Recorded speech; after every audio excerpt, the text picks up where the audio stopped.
Good morning students आपको पता ही है हमने सेकेंड चैप्टर स्टार्ट कर रखा है इकोनॉमिक्स का। तो आज हम इसका नेक्स्ट टॉपिक करेंगे Indian foreign trade on the eve of independence. कि आज़ादी से पहले हमारे इंडिया का ट्रेड कैसा था, हम क्या फॉरेन से मंगवाते थे, क्या उनको सप्लाई करते थे। तो इस टॉपिक में हम ये सब कुछ डिस्कस करेंगे। Features, first point of features is exporter of raw material and importer of finish goods. जैसे कि मैंने आपको पहले ही बताया हुआ है कि हम क्या करते थे, इंडिया से कच्चा माल सप्लाई करते थे और फिनिश्ड गुड्स हमारी वहाँ से रेडी होके इंडिया में आती थी। India was an exporter of primary product. जो बेसिक प्रोडक्ट होते हैं एग्रीकल्चर से मिलते हैं, हम उनको क्या करते थे, export, such as raw material, raw silk, cotton, wool, sugar, jute, indigo etcetera. So इन गुड्स को हम एक्सपोर्ट करते थे। During British rule it became import of finished goods. अंग्रेजों के टाइम पे हम इम्पोर्ट करते थे फिनिश गुड्स, जैसे like cotton, silk, woollen items, capital goods, machinery produced in the factories of Britain. तो ये सब कुछ रेडी होके वहाँ से इंडिया में आता था।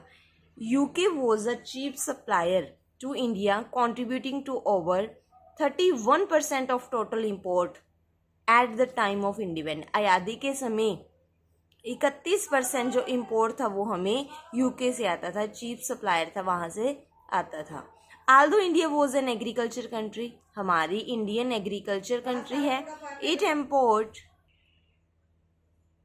imported even food items up to the tune of 3 million tons in 1947। तो यहाँ तक के फूड आइटम्स भी रेडी होके हम इंपोर्ट ही करते थे। Second point is drain of India's wealth. Drain मीने खूह। इंडिया के जो धन था उसका हमारा एक तरफ खूह था एक तरह से, क्योंकि हम सारा पैसा कमा के कहाँ दे रहे थे, फॉरेन कंट्रीज़ को, क्योंकि उनको अगर हम इंपोर्ट करते फिनिश गुड्स तो बहुत सारा पैसा हमारा उसी में निकल जाता था। Drain of wealth means that economic policies of British in India were primarily motivated to snatch maximum benefit from India's trade। हमारे ट्रेड से किनको ज़्यादा फ़ायदा हो रहा था, ब्रिटिश को सारा फ़ायदा वो ही ले रहे थे।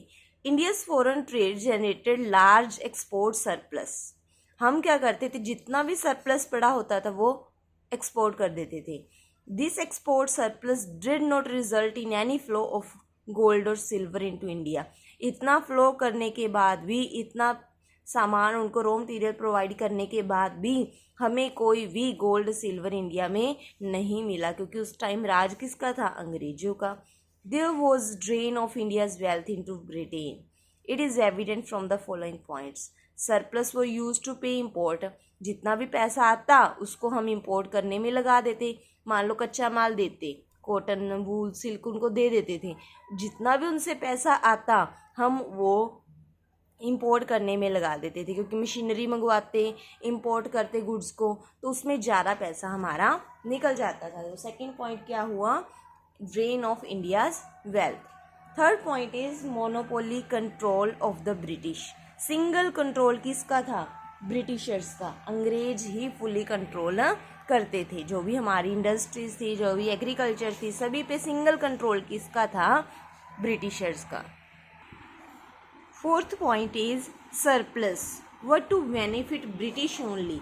सरप्लस मीन्स हमारे पास एक्स्ट्रा प्रोडक्शन थी बहुत थी, ठीक है, ज़्यादा गुड्स हम रेडी कर पा रहे थे, जितनी हमें नीड थी उससे ज़्यादा प्रोडक्शन इंडिया में अवेलेबल थी।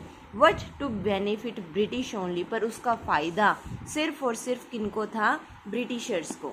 इंडियाज बैलेंस ऑफ ट्रेड वो surplus. Aldous India's export past it's import.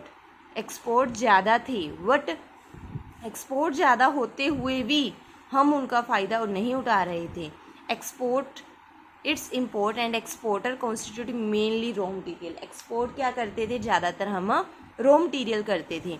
And import were in shape of finish goods, और मंगवाते क्या थे, फिनिश गुड्स। तो हमारे एक्सपोर्ट ज़्यादा थे, हमारे इंडिया में ज़्यादा पैसा आ रहा था, बट फिर भी क्या थी, हमारी इंडियन इकोनॉमी क्या थी, बैकवर्ड थी। क्योंकि अगर हम कच्चा माल भेज रहे हैं।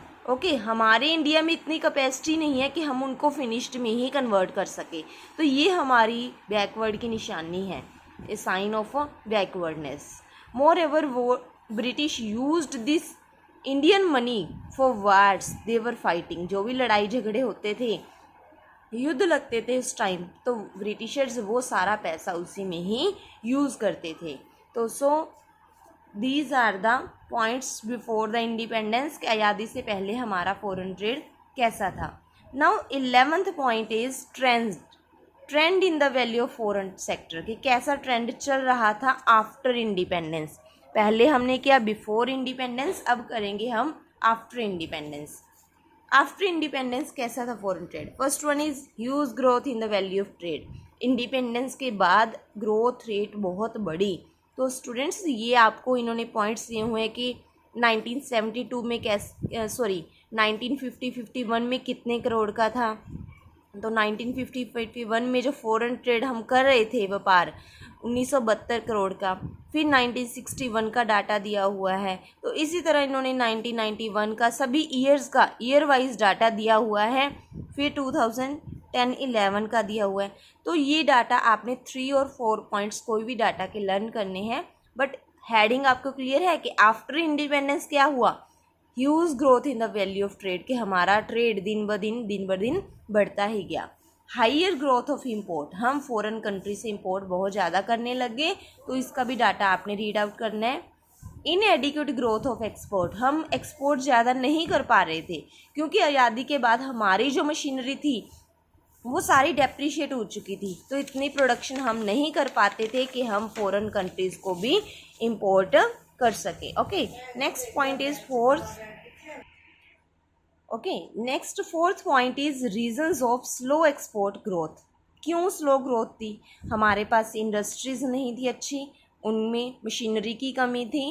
ओके, और हमारे पास इतने ज़्यादा ट्रेंड मैन पावर नहीं थी, उनके पास रिसोर्सेज नहीं थे, फाइनेंस की कमी थी, मार्केटिंग की कमी थी, इनएडिक्वेट इंफ्रास्ट्रक्चर की कमी थी। तो ये प्रॉब्लम्स उस टाइम हमें फेस करनी पड़ी। तो हम बोल सकते हैं उस टाइम हमारे एक्सपोर्ट रेट कम होने के बहुत सारे रीजंस थे। ओके स्टूडेंट्स, नेक्स्ट पॉइंट आपका है composition of foreign trade in India. Composition का मतलब होता है कौन कौन सी आइटम हम मंगवा रहे थे, कौन कौन सी आइटम्स हम भेज रहे थे। तो इन्होंने हाईलाइट करके ये बॉक्स बनाया हुआ है। कॉम्पोजिशन ऑफ इंपोर्ट, हम इंपोर्ट कितना कर रहे थे, food and live animals for food which cereal and preparations, दालें वगैरह कितनी मंगवा रहे थे, रॉ मटेरियल कितना इंपोर्ट कर रहे थे। तो ये करोड्स में इन्होंने क्वांटिटी दी हुई है, तो ये आपने रीड करनी है। ओके, फिर नेक्स्ट इन्होंने दिया हुआ है टेबल कॉम्पोजिशन ऑफ एक्सपोर्ट, कि क्या कुछ हम एक्सपोर्ट कर रहे थे। तो इसका भी इन्होंने टेबल अच्छे से दिया हुआ है, तो आपने ये भी रीड करना है। नेक्स्ट जो है आपका टॉपिक वो है direction of India's foreign trade. Direction का मतलब होता है किस किस कंट्री से हमारा ट्रेड चल रहा था। तो ये भी इन्होंने टेबल के थ्रू अच्छे से एक्सप्लेन किया हुआ है। नेक्स्ट है डायरेक्शन ऑफ एक्सपोर्ट, कि किस किस कंट्री को हम एक्सपोर्ट कर रहे थे। तो ये टॉपिक आज आपने अच्छे से लर्न करने हैं। यहाँ तक आपका चैप्टर कंप्लीट हो चुका है। कोई भी डाउट हुआ तो आपने जूम मीटिंग में डिस्कस करना है। Okay, thank you.